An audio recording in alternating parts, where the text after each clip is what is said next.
तो आज हम बात करने वाले हैं ब्लैक स्वान इवेंट के बारे में, क्योंकि ये टर्म बहुत ही हाईलाइटेड है पिछले 10-15 दिन से, जब से आरबीआई की एक पॉलिसी की एक रिपोर्ट आई हुई है जिसमें उन्होंने बोला है कि जो $100 बिलियन का जो कैश फ्लो है वो इंडिया से बाहर जा सकता है, जो अराउंड 7.4 लाख करोड़ है आई थिंक। क्योंकि जो इन्वेस्टर्स हैं उनको ऐसा लग रहा है कि वर्ल्ड वाइड एक रिसेशन आ सकता है,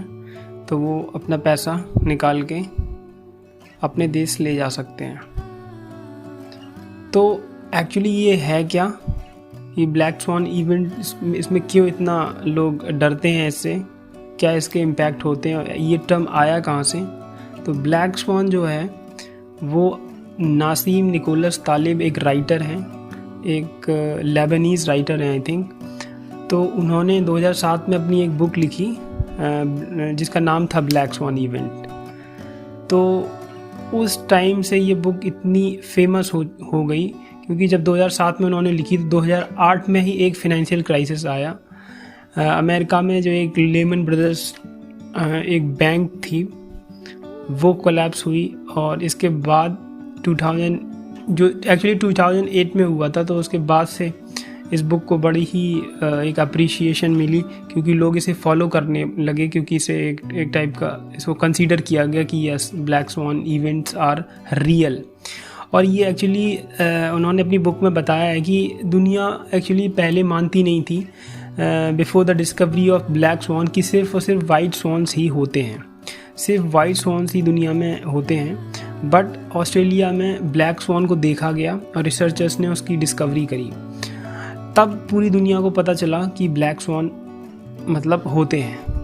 बट इसको उन्होंने ऐसे एनालॉजिकल टर्म में बताया नासीम निकोलस तालिब ने, कि जिस हिसाब से हम ट्रेडिशनल वे में एक दुनिया चलती है, जिस हिसाब से हम जीते हैं,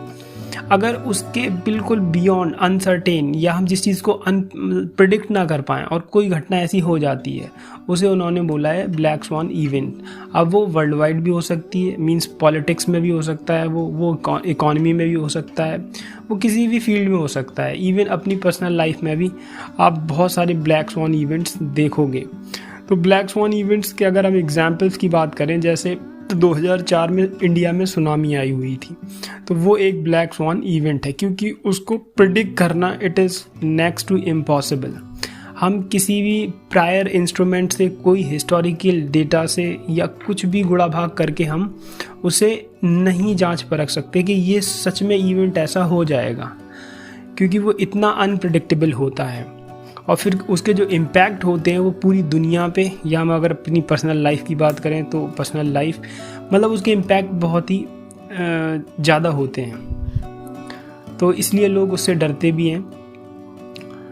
अगर दूसरा एग्जाम्पल, जैसे मैंने पहले ही बताया कि 2008 का जो फाइनेंशियल क्राइसिस है, और जो बड़ी बड़ी डिस्कवरीज होती हैं, इन्वेंशंस होते हैं, आपने बहुत सारे इन्वेंशंस देखे होंगे। पोस्ट इंडस्ट्रियलाइजेशन, साइंस ने कैसे चीज़ों को आगे बढ़ाया है, इंटरनेट का एक्सपेंशन देखो कितनी तेज़ी से पूरी दुनिया में हुआ है, और चीज़ें पूरी सर्विस इंडस्ट्री से लेके मैन्युफैक्चरिंग और सब चीज़ें, एजुकेशन, हर चीज़ ऑलमोस्ट बदल गई। तो ये इतने बड़े बड़े चेंजेस आते कहाँ से हैं?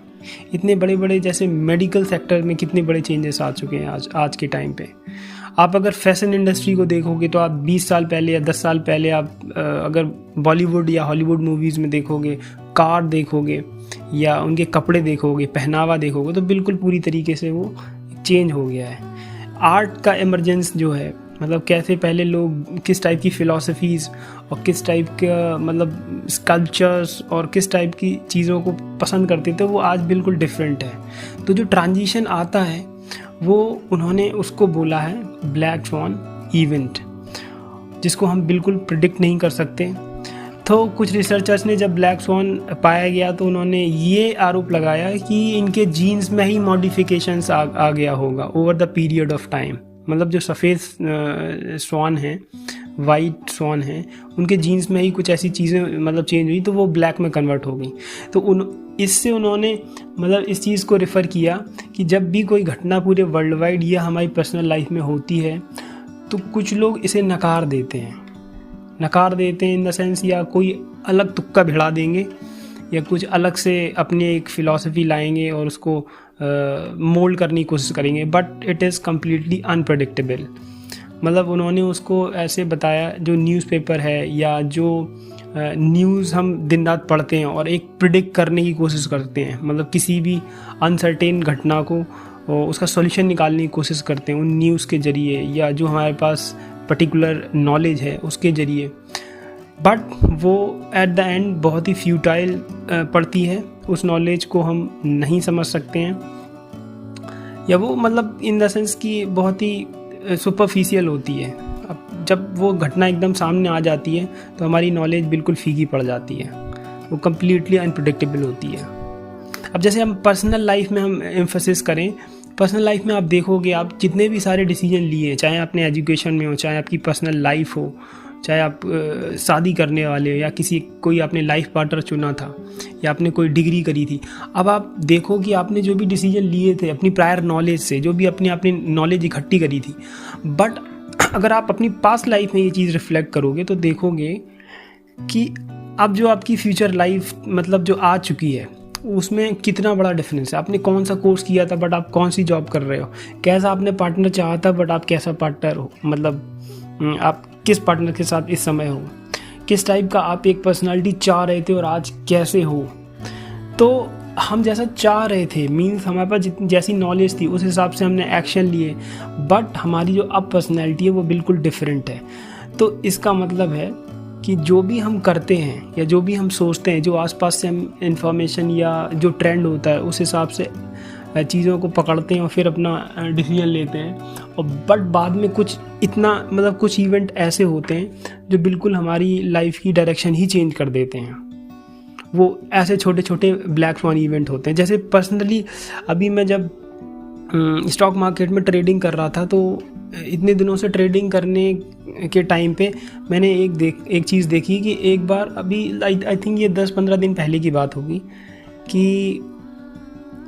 मार्केट गैप अप ओपनिंग हुई अराउंड 120 और 140 पॉइंट्स, और वो भी ग्रीन बुलिश। बट उस दिन मार्केट जैसे ही गैप अप ओपन होने के बाद में स्ट्रेट गिरा पूरा 3:30 बजे तक, अराउंड 600 पॉइंट का मुझे लॉस हुआ। तो वो पर्सनल मेरी लाइफ में एक ब्लैक स्वान था। मैं कभी नहीं सोचा था कि यार इतना बड़ा लॉस एक ही दिन में मुझे हो जाएगा। ऐसे ही मैंने करियर चूज़ करने की कोशिश करी थी कि मैं गवर्नमेंट सेक्टर में जाऊंगा, बट गवर्नमेंट सेक्टर में गया और फिर चीज़ें चेंज हो गई मेरे लिए। तो चीज़ों को मैंने यही इस बुक से सीखा, या इससे हम सीख सकते हैं कि चीज़ें रैंडम होती हैं, और लाइफ में हमें कभी भी मतलब नॉलेज के उतने भरोसे नहीं बैठना चाहिए। हमें एंटी नॉलेज को भी प्रेफरेंस देनी चाहिए कि हम बहुत सारी चीज़ें ऐसी हैं जो नहीं जानते हैं, और उनके लिए हमें तैयार रहना चाहिए। लाइफ में जब हमारी लाइफ एक पॉइंट से दूसरी पॉइंट शिफ्ट होती है, तो हमें उस टाइम पे उसको एक्सेप्ट करने की जो कला है वो हमें इससे मिल सकती है कि हमारी नॉलेज उतनी कंप्लीट नहीं है, और जब चीज़ें बदलती हैं तो हमें उसको एक्सेप्ट करना चाहिए, और जिससे हम उसके जो साइड इफ़ेक्ट्स हैं या डैमेज हैं उसको कम कर सकें और